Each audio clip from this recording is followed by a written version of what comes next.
इन 7 seconds के बाद इस प्लेयर के साथ एक हादसा हुआ और फिर उनकी मौत हो गई। जिस बास्केटबॉल पोल को पकड़कर खिलाड़ी लटका था, वो लोहे का पोल कमजोर था और प्लेयर के वजन को संभाल नहीं पाया और सीधे खिलाड़ी के ऊपर ही गिर गया। खिलाड़ी का नाम हार्दिक था, उम्र 16 से 17 साल। हार्दिक नेशनल लेवल प्लेयर थे। घटना हरियाणा के रोहतक की है। 25 नवंबर की सुबह करीब 10 बजे हार्दिक गांव के बास्केटबॉल कोर्ट में प्रैक्टिस के लिए गए थे। सीसीटीवी में जो घटना रिकॉर्ड हुई उसके मुताबिक कोर्ट में वो अकेले ही प्रैक्टिस कर रहे थे। हार्दिक दौड़कर पोल तक पहुंचे और उसी में लटक गए, लेकिन पोल भार को संभाल नहीं पाया और टूटकर गिर गया।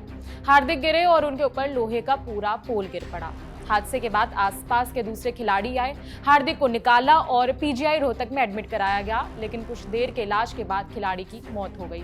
आज तक से जुड़े सुरेंद्र सिंह की रिपोर्ट के मुताबिक हार्दिक कई सारे नेशनल इवेंट्स में पदक जीत चुके थे। उन्हें कांगड़ा में 47वां सब जूनियर नेशनल बास्केटबॉल प्रतियोगिता में सिल्वर मेडल मिला था। हैदराबाद में हुई 49वीं और पुडुचेरी में 39वीं सब जूनियर नेशनल बास्केटबॉल प्रतियोगिता में ब्रॉन्ज मेडल मिला था। इस हादसे के बाद खेल राज्य मंत्री गौरव गौतम ने एक्शन लिया और जिला खेल अधिकारी को सस्पेंड कर दिया गया। साथ ही बास्केटबॉल नर्सरी को भी सस्पेंड कर दिया गया है। इसी के साथ 28 नवंबर को ताऊ देवीलाल स्टेडियम में एक हाई लेवल मीटिंग भी बुलाई गई है। यही शक्ति अगर पहले ली जाती, समय समय पर निरीक्षण किया जाता, तो शायद हमारा देश इस खिलाड़ी को खोता नहीं। एक 16 साल के एथलीट का कितना ही वजन होगा कि लोहे का पोल टूट गया।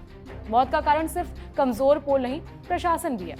मामले पर हार्दिक के दादा का बयान सामने आया है। उन्होंने क्या बताया वो सुनिए। और उसका सपना था कि मैं देश की टीम का कैप्टन बनूं।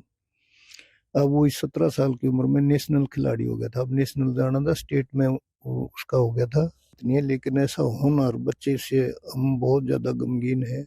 सारा गांव गमगीन है। हम नहीं, पूरा ये तो गांव का लड़का था या हरियाणा का लड़का था, ये हमारा लड़का नहीं रहा। अब हमने इसको पूरी उसी जैसी परवरिश करी। ये कोच साहब हैं, ये भी कोच हैं इनके। इन्होंने इतनी मेहनत कर रखी थी कि ऐसा तराशा कि वो बहुत अच्छा खिलाड़ी हो गया था। हमने 10-15 मिनट के बाद पता लग गया था जो हादसा हुआ। वो पोल की मेरे पास वो भी है, क्लिप भी है, कैसे गिरा पोल, अचानक गिरा। वो रिंग के एक बार हाथ लगा रहा था, नहीं मिला। दूसरी बार रिंग को उसने पकड़ा, जो ही रिंग पकड़ा पोल उसके ऊपर आ गई। रोहतक सांसद दीपेंद्र सिंह हुड्डा का बयान भी सामने आया। उन्होंने कहा कि एक लड़का जो अंतर्राष्ट्रीय स्तर पर भारत का प्रतिनिधित्व करना चाहता था, उसकी दुर्भाग्यपूर्ण मृत्यु हो गई। ये घटना व्यवस्था और सरकार की नाकामी का नतीजा है। ये सरकारी उदासीनता एक उदाहरण है। आज हमने एक भाई को खो दिया। पूरा देश जवाबदेही की मांग कर रहा है। पिछले 11 सालों से ये सरकार हमारे कार्यकाल में बने स्टेडियम से मुंह मोड़े हुए है। नए स्टेडियम बनाना तो दूर के बाद पुराने मैदानों का रखरखाव भी नहीं कर पा रहे हैं।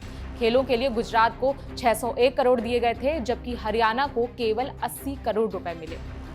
मीडिया रिपोर्ट्स के मुताबिक जब हरियाणा के मुख्यमंत्री नायब सिंह सैनी से इस हादसे को लेकर सवाल किया गया, तो उन्होंने कहा कि आपके माध्यम से मुझे खिलाड़ी की मौत के बारे में पता चला है और मैं इसकी जांच करके कार्रवाई करूंगा।